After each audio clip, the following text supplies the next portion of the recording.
విద్యావంతుడు, స్థితిమంతుడు అయిన శ్యామ్ జెంటిల్‌మ్యాన్ నైజం ఓ పక్క, నా పట్ల ప్రేమ, ఆకర్షణ ఉండి కూడా తన అసామాన్య ప్రవర్తనతో నన్ను బాధిస్తున్న అతని తీరు మరో పక్క నన్ను నిత్యం ఆలోచింపజేస్తోంది. ఆ ఆలోచనే నన్ను యూనివర్సిటీ వారి ఆన్‌లైన్ డిగ్రీ కాలేజీ స్టడీ దిశగా నడిపించింది. నాకున్న బీఎస్సీ డిగ్రీ నేపథ్యంలో నేరుగా హ్యూమన్ సైకాలజీ కాలేజీ కోర్సులు తీసుకుంటున్నాను. కేవలం నా వ్యక్తిగత ఆశతోనే 6 నెలలుగా ఈ చదువు సాగిస్తున్నాను. ఎంత సమయం వెచ్చిస్తే అంత అడ్వాన్స్ అవ్వచ్చు. స్టడీ టైంని బట్టే క్రెడిట్ అవర్స్.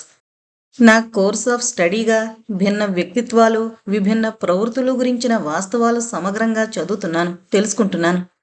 సైకాలజీ విద్యార్థినిగా ప్రత్యేక వెబ్సైట్లకి యాక్సెస్ కూడా ఏర్పడడంతో ఇటు నా చదువుకి, అటు నాకున్న ఆసక్తికి రీసెర్చ్ విషయంలో మరింత ఉపయోగంగా ఉంది. ప్రస్తుతానికి మా పట్ల శ్యామ్ ప్రవర్తన అర్థం చేసుకునే యత్నంలో భాగమే ఈ చదువు, పరిశోధన.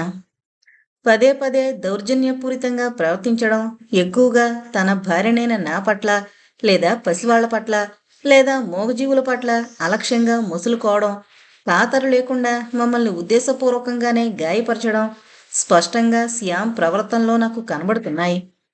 సియామ్ వ్యక్తిగా బయటవారికి గొప్పగా కనబడినా అతనిలో ఓ శాడిస్ట్ నైజం తప్పకుందని నా అభిప్రాయం. సియామ్‌ది పుత్రోత్సాహమనో, అత్యుత్సాహమనో కొందరనొచ్చు. మరి అదైనా బిడ్డలకి తండ్రి వల్ల చేటే కదా! నా దృష్టిలో అతనికి కౌన్సిలింగ్, నిపుణుల సలహా సహకారాలు చాలా అవసరం. అలాగని నేను సియామ్ వద్ద ఈ విషయం ప్రస్తావించి, నిపుణుల సహాయం తీసుకోమని చెప్పే ఆశ లేదని కూడా నాకు తెలుసు. ఏదైనా ఈ అసమాన పరిస్థితి నుండి ముందు మమ్మల్ని మేము రక్షించుకోవాలంటే ఓ ఫ్యామిలీ లాయర్‌ని సంప్రదించాలి. ఈ చుట్టుపక్కల సియామ్ పలుకుబడి ఎక్కువే కాబట్టి కాస్త దూరంలో ఉన్నవారిని కన్సల్ట్ చెయ్యాలని నిశ్చయించుకున్నాను. సియామ్ గురించి గాని, నా సమస్యల గురించి గాని, అనుసరించబోయే న్యాయ నిపుణుల సలహా విషయాలు గాని వీలైనంత గుంభనంగా ఉంచుదామనే నా ఆశ. చిత్ర ఆనందం నుండి కూడా. తన వృత్తి నైపుణ్యంతో చిత్ర గ్రహించగలిగినంత ఎలాగూ గ్రహిస్తుంది. అంతే తప్ప అగ్నిగుండం లాంటి నా జీవితంలోని మరెన్నో వివరాలు చిత్ర ఊహించలేదని అనుకుంటాను. నా సమస్యల పరిష్కార దిశగా మొదటి అడుగు వేశాను. ఆగ్రాకి వెళ్లే దారిలో ఓ పేరున్న లాయర్ రాఘవ శర్మ వద్ద అపాయింట్మెంట్ తీసుకున్నాను. 4 వారాల సమయం ఉంది. తెల్లవారుజాము నుండి మళ్లీ వేద ఊపిరందక దగ్గుతూ బాధపడసాగింది. పొద్దున్నే డాక్టర్ వచ్చి చూశారు. మైల్డ్‌గా ఎలర్జిక్ బ్రాంకైటిస్‌లా ఉందని నిర్ధారించారు. పీడియాట్రిక్ నర్సుని పిలిపించి ఇంటి వద్దనే నెబ్యులైజర్ మాస్క్ వేయించారు. దాంతో సర్దుకుంది వేద. నామకరణం నాడు పొలమారినప్పటి నుండి పాప ఇంకా కోలుకోలేదనిపించింది. కానీ ఈ స్థితి పాపకి స్వతహాగా ఆరోగ్యపరంగా ఏర్పడ్డ ఇబ్బందని చిత్ర వివరించింది. పసిదాని అవస్థ నన్ను బాగా కుంగదీస్తోంది. కంప్యూటర్ని నా పరిశోధనలకే కాదు, రమణి చిత్రలతో అప్పుడప్పుడు సుదీర్ఘ సంభాషణలు కూడా ఉపయోగిస్తున్నాను. మా మధ్య సాగే స్నేహపూరిత సంభాషణలు, మెసేజ్లు మనసుని తేలికపరుస్తున్నాయి. అత్తయ్యకి, మావయ్యకి ఇంటర్నెట్ మీద చదివిన విషయాలు, విశేషాలు చెబుతుంటాను. అత్తయ్య ఈ మధ్య కొత్త రకం వంటల కోసం ఇంటర్నెట్ చూడమంటున్నారు. సందీప్ 5th స్టాండర్డ్కి వచ్చాడు. కాస్త పొడవయ్యాడు.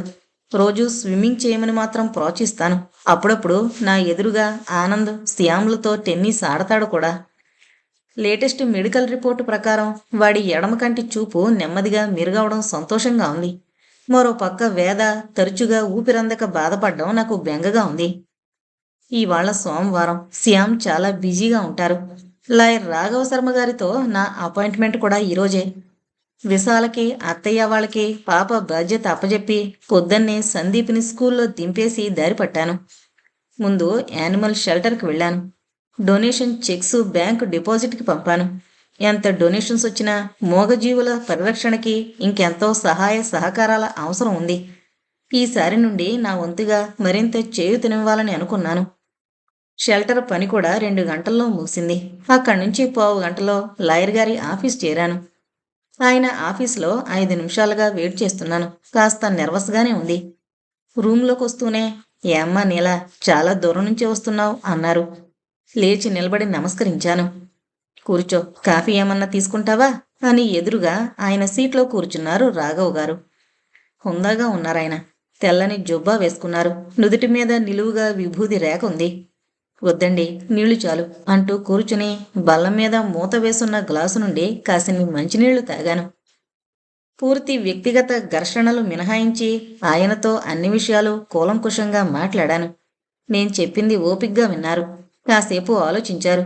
కొన్ని ప్రశ్నలు వేసి నా నుండి జవాబులు రాబట్టారు. లీగల్గా ఈ సమస్యకి పరిష్కారం అనేది నీ విషయంలో అంత సులభం కాదు. ఎందుకంటే మానసికంగా నీ వాళ్లతో నువ్వు వేరవలేవు. కానీ భౌతికంగా నీకు వేర్పాటు కావాలి. కాబట్టి నువ్వు విడిగా ఉండాలని కోరుకుంటున్నావని కారణాలతో నీ భర్తతో పాటు అత్తమామలకి చెప్పాలి. ఆ పైన కోర్టులో లీగల్ సెపరేషన్కి ఫైల్ చేయొచ్చు అన్నారాయన. కోర్స్ వాళ్ళు ఒప్పుకుంటేనే ఫైల్ చేయాలని కాదు. నీ విషయంలో విడాకులకి ప్రత్యామ్నాయం లీగల్ సెపరేషన్ అని నా అభిప్రాయం. వేరుగా ఉంటూ సమస్య పరిష్కరించుకునే వ్యవధిని పొందొచ్చు. క్షణమాగారు. లీగల్ సెపరేషన్ కింద వేరే నివాసం ఏర్పరుచుకోవాలి. ఆర్థిక వ్యవహారాలు నిర్ధారించుకోవచ్చు. అక్షరాల అయితే సెపరేషన్ పిటిషన్ ఫైల్ చేశాక విడాకులు తీసుకునే ప్రయత్నంలో ఉన్నట్టన్నమాట. అలాగని తప్పకుండా విడాకులు తీసుకోవాలని రూలేమీ లేదు. కొంతకాలం సమస్యపై పునరాలోచన చేయొచ్చు. ఈలోగా సమస్య తీరిపోవచ్చు. లేదా దూరంగా ఉంటూ కొంత సమయం వెళ్ళబుచ్చనవచ్చు అంటూ నా వంక చూశారు. ఎలా అయితేనే నీకు నీ పిల్లలకి భౌతికంగా నీ భర్త నుండి రక్షణ ఉంటుంది. అతనికి ఓ తండ్రిగా నిర్దిష్ట సమయాల్లో నీ ఇష్ట ప్రకారం మాత్రమే మీ పిల్లలతో మెలిగే అవకాశం ఉంటుంది అని ఆయన వివరించారు. నిమిషం మౌనం తర్వాత నా వంక నిశితంగా చూశారు. నీ భర్త ప్రవర్తన ఇంత తీవ్రంగా మిమ్మల్ని బాధిస్తుంటే ఆయన్ని ముందు ఫ్యామిలీ కౌన్సిలింగ్కి ఒప్పించాలి. అవసరం మేరకు నిపుణుల్ని సంప్రదించొచ్చు. అప్పుడు కానీ నీ సమస్యకు శాశ్వత పరిష్కారం దొరకపోవచ్చు అని నిష్కర్షగా చెప్పేశారాయన. అన్ని విషయాలు ఆలోచించి మళ్ళీ కలుస్తానని ఆయన వద్ద సెలవు తీసుకుని తిరుగుముఖం పట్టాను. పెద్దయిన మంచివారిలా నా పట్ల సానుభూతితో ఉన్నారనిపించింది. జనవరి నెల వచ్చేసింది. వాతావరణం చల్లగానే ఉన్నా బాగుంది. 1-2 సార్లు వేదని చూసే నెపంతో రాత్రి 9 అయ్యాక శ్యామ్ నా గదిలోకి రావడం, నాతో మాటలు కలపడం చేశారు. రోజు సాయంత్రం హాలు మధ్యలో పాప నుంచి ఇంటిల్లపాది ఆడుతుంటారు. నేను వారిని గమనిస్తూ జానకి సాయంతో వంట పని చూస్తుంటాను. వేదతో ఆడుతున్నప్పుడు సందీప్కి చెల్లిని సుకుమారంగా చూసుకోవాలని సూచిస్తుంటాను. శ్యామ్ కూడా ప్రతిరోజు పాపతో కాసేపు ఆడి కబుర్లు చెప్పి గాని పైకి వెళ్లరు. వేద 10 నెలలప్పటి నుండే అడుగులు వేస్తుండడంతో నాతో పాటు శాంతమ్మ కూడా నిత్యం దాని వెన్నంటే ఉంటుంది. త్వరలోనే వేద మొదటి పుట్టినరోజు కూడా. ఆదివారాలు శ్యామ్ ఇంట్లోనే ఉండడం, చిత్ర వాళ్ళు లంచ్కి రావడం మూలంగా పొద్దుటి నుండే లంచ్కి ప్రిపరేషన్స్ మొదలు పెడతారు అత్తయ్య. ఇవాళ చిత్ర ఆనంద్ మామూలు కన్నా కాస్త ముందుగానే వచ్చారు. పాలక్ పన్నీర్, చెన్నాబోతూరా చేసి తెచ్చింది చిత్ర. నేను ఎప్పట్లా మెంతికూర కైమా, వెజిటేబుల్ పలావ్ చేశాను. అదే చేత్తో క్యాండీ మిండిలకు కూడా మటన్ రైస్ వండించాను. భోజన సమయంలో వేద పుట్టినరోజు విషయం ప్రస్తావనకొచ్చింది. నేను ఏమంటానోనని అంతా వెయిట్ చేస్తున్నారు. నేను ఆలోచిస్తూ మిన్నకుండిపోయాను. లీగల్ సెపరేషన్ విషయమే కాక వేద తరచూ అనారోగ్యం పాలవడం గుర్తొచ్చి ఏ సెలబ్రేషన్లు ఆర్భాటాలు చెయ్యాలనిపించలేదు. అదే మాట బయటికి అందరితో అన్నాను కూడా. కాసేపు నిశ్శబ్దత తర్వాత, అలాగే నీలా, ఇంట్లో కుటుంబ సభ్యుల మధ్యనే కేక్ కట్ చేసి బ్లెస్సింగ్స్ తీసుకుంటుంది మన వేద. ఈ మధ్య పాపం 2 సార్లన్నా జబ్బు పడింది కదా, మళ్ళీ ఆ పార్టీ హడావిడి గోల వద్దులేమ్మా అన్నారు మావయ్య. మిగతా వాళ్ళంతా అర్థం చేసుకుని మావయ్య మాటలతో ఏకీభవించారు, ఒప్పుకున్నారు. భోజనం తర్వాత టీవీ చూస్తూ ఐస్ క్రీమ్ తింటున్నారంతా.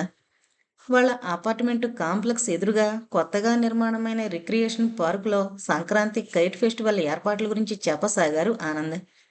పతంగులు ఎగరవేయడానికి కొత్త కాన్సెప్ట్తో భిన్న ఎత్తుల్లో వెడల్పుగా గోడలు నిర్మాణం చేశారని, అక్కడ జరగబోయే మొదటి కైట్ ఫెస్టివల్ పోటీల్లో చాలామంది పాల్గొనబోతున్నారని ఆనంద్ చెబుతుంటే సందీప్ ఉత్సాహంగా విన్నాడు.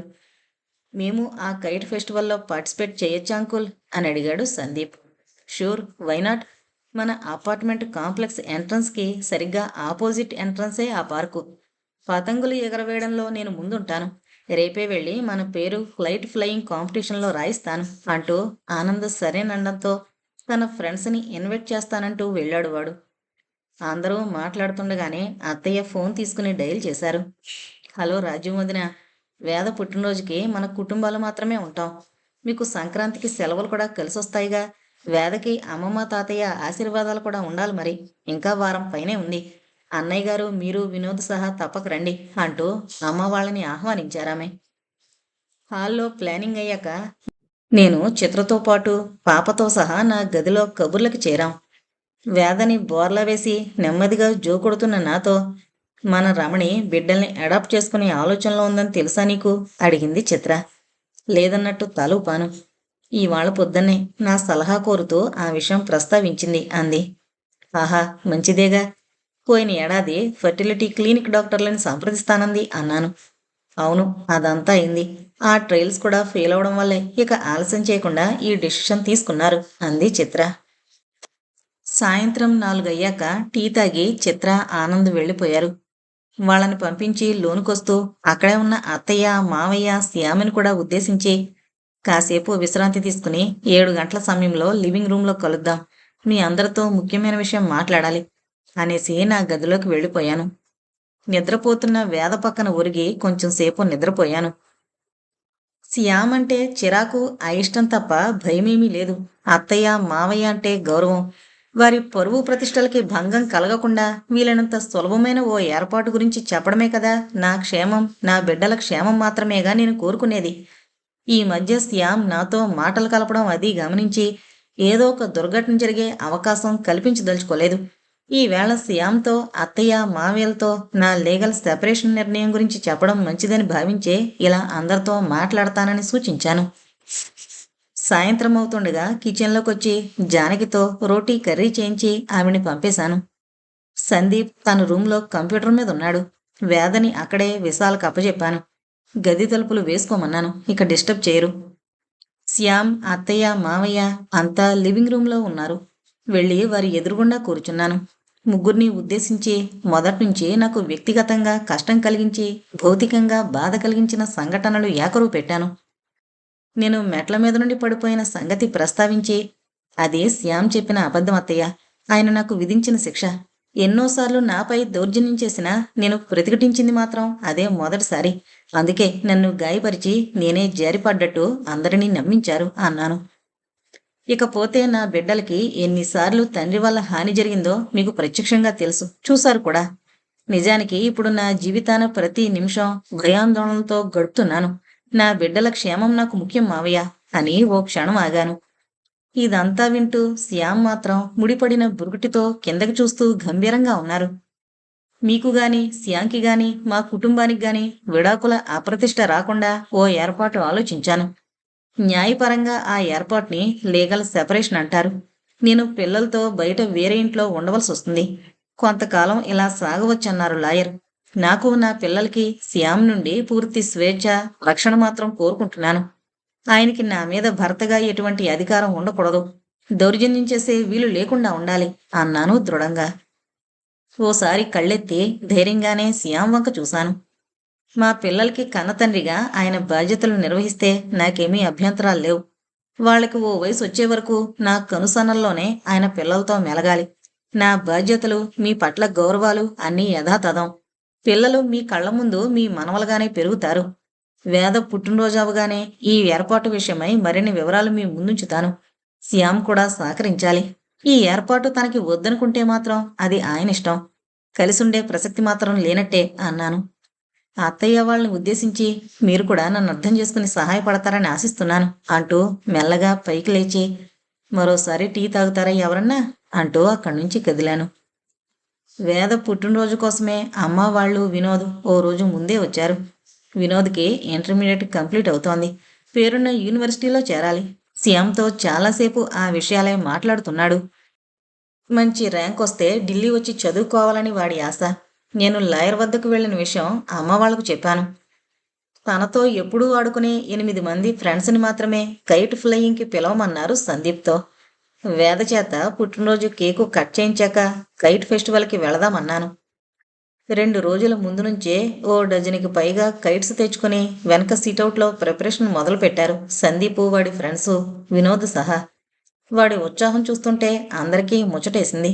వాళ్ల పతంగుల పంపకాలు, మాంజాలు, మాటలు ఒక రోజంతా నడిచాయి. అత్తయ్య వాళ్లలో కాస్త దిగులు, నైరాస్యం తోచాయి. అమ్మతో కూడా మునిపట్లా లేరు. శ్యామ్ అయితే ఎవరి వంక సూటిగా చూసి మాట్లాడడం కూడా లేదు. కోపంగా ముభావంగానే ఉన్నారు. అమ్మ వాళ్ళు కూడా గ్రహించారు. నేను మాత్రం ఏం చేయగలను? నాకు దిగులుగానే ఉంది. అలాగని స్థిరత్వం లేని ఈ బూటకపు దాంపత్యాన్ని ఎలా భరించను? ఎందా కాని పిల్లలకి కాపలా కాస్తూ భయపడుతూ గడపగలను అనిపించింది. ఈ సంఘటనలన్నీ యాదృచ్ఛికంగా జరిగాయా? నిజంగా శ్యామ్ అమాయకుడా అని కూడా ఆలోచించాను. కాదనే జవాబు తేలుతోంది. నేనైనా లేని కారణాలతో కాపురాన్ని పాడు చేసుకునేటంత అవివేకిని కాను. ఎల్లుండే సంక్రాంతి, వేద బర్త్డే. సందీప్కి పతంగుల రోజు. అమ్మ అత్తయ్య ఏవో కొత్త రకం పిండి వంటలు చేస్తున్నారు. అంతా ఎవరి కాలక్షేపంలో వాళ్ళున్నారు. ఇవాళ పొద్దున నిద్రలేచిన దగ్గర నుంచి వేద చిరాగ్గా ఉంది. పాలు తాగదు, సిరియల్ తిందు. నేనే బలవంతంగా రెండో పూట కూడా కాసిని పాలు మాత్రం తాగించాను. సాయంత్రం అందరితో ఆడి అలసిపోయిందనుకున్నాను వేద. అర్ధరాత్రవుతున్నా నిద్రపోదు. ఎప్పట్లా ఇబ్బంది పెట్టే దగ్గుతో పాటు కొత్తగా వీజింగ్ మొదలైంది. గాలందక తలకిందులవడంతో డాక్టర్లకి ఫోన్లు చేస్తూనే మామయ్య వాళ్ళని నిద్రలేపాను. శ్యామ్తో సహా ఉన్నపళంగా హాస్పిటల్ చేరాం. అడ్మిట్ చేసి బ్రాంకో డైలేటర్స్ మీద ఉంచి కొత్త మెడికల్ టెస్టులు చేస్తున్నామన్నారు. అక్కడే కొన్ని గంటల పాటు వెయిట్ చేశాం. మధ్యాహ్నానికి కానీ కాస్త తేలిక అవ్వలేదు వేద పరిస్థితి. రిపోర్ట్స్ వచ్చాయి. బ్రీతింగ్ ఎయిర్ ట్యూబ్స్లో వాపు వల్ల సివియర్ బ్లాకేజ్ ఏర్పడిందని తేల్చారు. ఆస్థమాటిక్ బ్రాంకైటిస్ వ్యాధి లక్షణాలు ఉన్నాయని తేల్చారు. వయసు పెరిగి బలం పుంజుకుంటే ఒక్కోసారి నయమైపోతుందట. లేదంటే పాప ఎదిగాక అలర్జీ టెస్టులు చేసి సమస్యకి కారణాలు ధృవీకరించవచ్చన్నారు. లైఫ్ థ్రెటనింగ్ కాదని, జన్యు సంబంధిత వ్యాధి కాదని, లోపాలు కానీ కనపడలేదు అన్నారు. తరచూ ఇలా అవుతుంది కనుక ఇంటెన్స్ ఫిజికల్ యాక్టివిటీ అవాయిడ్ చేయమన్నారు. పాప చుట్టూ పరిసరాల్లో కెమికల్స్ లేకుండా ఉంచమన్నారు. తీసుకోగల జాగ్రత్తలు చెప్పి మందులు రాసిచ్చారు. మరో రోజుంచి డిశ్చార్జి చేస్తామన్నారు డాక్టర్స్. పాపకి ప్రాణాపాయం ఏమీ ఉండదని విన్నాక కుదుటపడ్డాను. మరనాడు హాస్పిటల్ నుండి ఇల్లు చేరేటప్పటికే సాయంత్రం 7 దాటింది. మరో 2 సార్లు టైం ప్రకారం వేదకి మందులు వేసి పడుకునేటప్పటికే రాత్రి 10 అయింది. వేద హాస్పిటల్లో ఉన్న 2 రోజుల్లో కోలుకుంది. అలసిపోయిన నేను, వేద కూడా అడ్డం పడి నిద్రపోయాం. హాల్లో హడావిడికి మెలకు వచ్చింది. అమ్మ అత్తయ్య గదిలోకొస్తూ కనిపించారు. బెడ్ మీద నుంచి లేవబోతే తూలి పడబోయాను. అమ్మ సాయంతో నిలదొక్కుని తిరిగి మంచం మీద కూర్చున్నాను. ఏమ్మా నీలా, టైం 11 అయింది. వేదకి పాలు పట్టి మందు వేశాం. ఇకపోతే హాల్లో అల్లరి వినబడుతుందిగా. సందీప్ ఫ్రెండ్స్ 10 మంది వరకు వచ్చారు. మరి నువ్వు పిల్లలతో కైట్ ఫెస్టివల్కి వెళ్లే స్థితిలో ఉన్నావా? నిన్ను చూస్తే బాగా నీరసపడిపోయావు. నీ ఒళ్ళు వేడిగా కూడా అనిపిస్తోంది అడిగింది అమ్మ. ఏమమ్మా, ఆలోచిస్తాను. నేను లేకుండా సందీప్ ఎక్కడికి వెళ్ళడుగా. నా మాట నూతిలోలా వినిపించింది. అత్తయ్య వచ్చి పక్కన కూర్చున్నారు. చూడు నీలా, శ్యామ్ మీదే నీకు అపనమ్మకం అని తెలుసు. నీ కారణాలు నీకున్నాయి. నీ నిర్ణయాలతో ముందుకు సాగిపోతున్నావు. వాడి నుండి పిల్లలను కూడా దూరంగా ఉంచబోతున్నానని నువ్వే అంటున్నావు. శ్యామ్ చాలా కుమిలిపోతున్నాడు. క్షణం ఆగారు. ఏమైనా ఈరోజు నీ తమ్ముడు ఆనంద్, మామయ్య, నాన్నగారు, 10 మంది పనివాళ్లు పిల్లల వెంటున్నారు. కాబట్టి ముఖ్యంగా సందీప్ని నిరుత్సాహపరచకు. వాళ్ళని వెళ్ళనివ్వు. సాయంత్రం వాళ్ళు తిరిగొచ్చాకే వేద కేక్ కటింగ్ పార్టీ చేద్దామని చెప్పాను కూడా అన్నారత్తయ్య. మౌనంగా విన్నాను. లేచి వెళ్లి మొహం కడుకుని వచ్చేలాగా విశాల వేదని నిద్రలేపింది. హలో హలో, బర్త్డే బేబీ నిద్రలేచిందా అంటూ చిత్ర గదిలోకొచ్చి అమ్మ పక్కనే కూర్చుంది. నన్ను చూసి జ్వరం వచ్చిందల్లా నీరసంగా ఉన్నావంది. ఒప్పుకున్నాను. లేచి నడిచే సత్తు కూడా లేదన్నాను. సందీప్ తన ఫ్రెండ్స్తో కైట్ ఫెస్టివల్కి వెళ్లడం సంగతి చిత్రతో ప్రస్తావించాను. శ్రద్ధగా వింది చిత్ర. మరేం పర్వాలేదు. మా కాంప్లెక్స్ ఎదురుగా కొత్త పార్కులోనేగా ఈ ఫెస్టివల్ జరుగుతోంది. ఇప్పుడు నేను ఆనంద్ పిల్లలతో వెళతాం. పతంగులంటే పిల్లలతో సమానంగా ఆడతాడు ఆనంద్. నువ్వు మా వెంటొచ్చినా మా ఫ్లాట్లో ఉంటావు. రోజంతా సందీప్ వెంట తిరగవుగా, కాబట్టి బెంగ పెట్టుకోకు. అక్కడ మరే అవసరం ఉన్నా నేను చూసుకుంటాను. అయినా ఇంత సైన్యం ఉందిగా మన వెంట. పిల్లలు సరదాగా ఆడొస్తారు, సరేనా? భరోసా పలికింది చిత్ర. మౌనంగానే విన్నాను. అసలు ముందు చూపుతో పార్టీ అది వద్దని నువ్వు మంచి డెసిషన్ చేసావు నీలమ్మ. వేద కూడా బాగా అలసిపోయింది. సాయంత్రం వరకు వేద నువ్వు రెస్ట్ తీసుకోండి. దాని ఆరోగ్యం కూడా త్వరలోనే బాగైపోతుందిలే. సో చీరప్ అంది చిత్ర. లేచి పదమంటూ చెయ్యందుకుంది. హాల్లోకి నడిచాం. ఇంతటి నీరసం ఎన్నడూ అనిపించలేదు. సందీప్ పరిగెత్తుకుని నా వద్దకొచ్చాడు. 10 టైమ్స్ వచ్చాను మమ్మీ, నువ్వు నిద్రపోతున్నావు, మేమంతా రెడీ. ఆనందంకులు కూడా వచ్చేశారు. మేమెళ్ళమా, నువ్వు వస్తావా అడిగాడు. రాలేనంటూ వాడికి జాగ్రత్తలు చెప్పాను. వినోద్కి, ఆనందకు కూడా సందీప్ జాగ్రత్త అని సూచించాను. ఇక చేసేది లేక నవ్వుతూ అందరికీ వీడుకోలు పలికాను. వేదకి తలారా స్నానం చేయించి కొత్త బట్టలు వేయించారు అమ్మ వాళ్ళు. పాలు తాగి హాయిగా ఆడుకుంటుంది.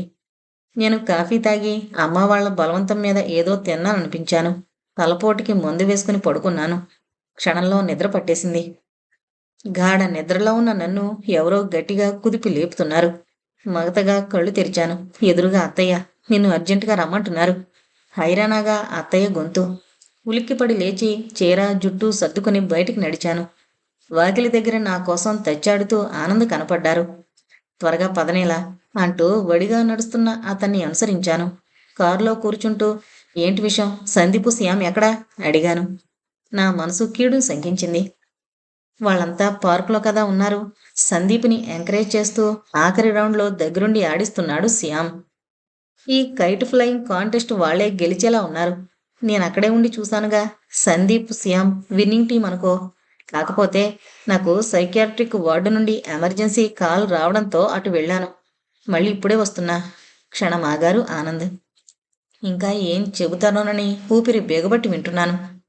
ఇంతలో చిత్ర ఫోన్ చేసింది. సందీప్ పతంగ ఎగరవేస్తూ కాలు జారిపడ్డంతో దెబ్బ తగిలిందట. వెంటనే అంబులెన్స్లో అపోలాకి తీసుకెళ్లారట శ్యామ్. చిత్ర కూడా బాబు వెంటే వెళ్ళింది. అందుకే నిన్ను తీసుకుని ఇప్పుడు హాస్పిటల్కే వెళ్ళడం అన్నాడు ఆనంద్. నిర్ఘాంతపోయాను. అవ్వాక్కయ్యాను. జరిగిన సంగతి విని నాకు టెన్షన్గానే ఉందమ్మా. నేనిటు వాళ్ళిటు వెళ్ళామన్నమాట అంటుండగా హాస్పిటల్ చేరాం. కారు పార్క్ చేసి పదమ్మా అంటూ హాస్పిటల్ ఎమర్జెన్సీ వార్డు వైపు నడిచారు ఆనంద్.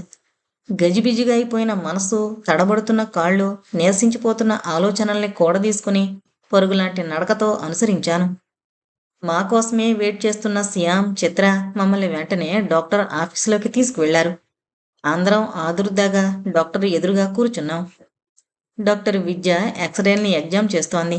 ఇక ఉండలేక నా సందీప్కి ఏమైందో చెప్పండి ప్లీజ్. ఆపుకోలేక ఏడ్చేశాను. చిత్ర నన్ను పొదివి పట్టుకుంది. డాక్టర్ విద్య మాకెదురుగా వచ్చి కూర్చుంది. నా వంక సానుభూతిగా చూసింది. మీ మనసు పడుతున్న ఆవేదన అర్థం చేసుకోగలను. కానీ బాబుకి తగిలిన దెబ్బలు మామూలువి కావమ్మా. టేబుల్ పైనున్న నా చేతిని తట్టింది ధైర్యం చెబుతున్నట్టు.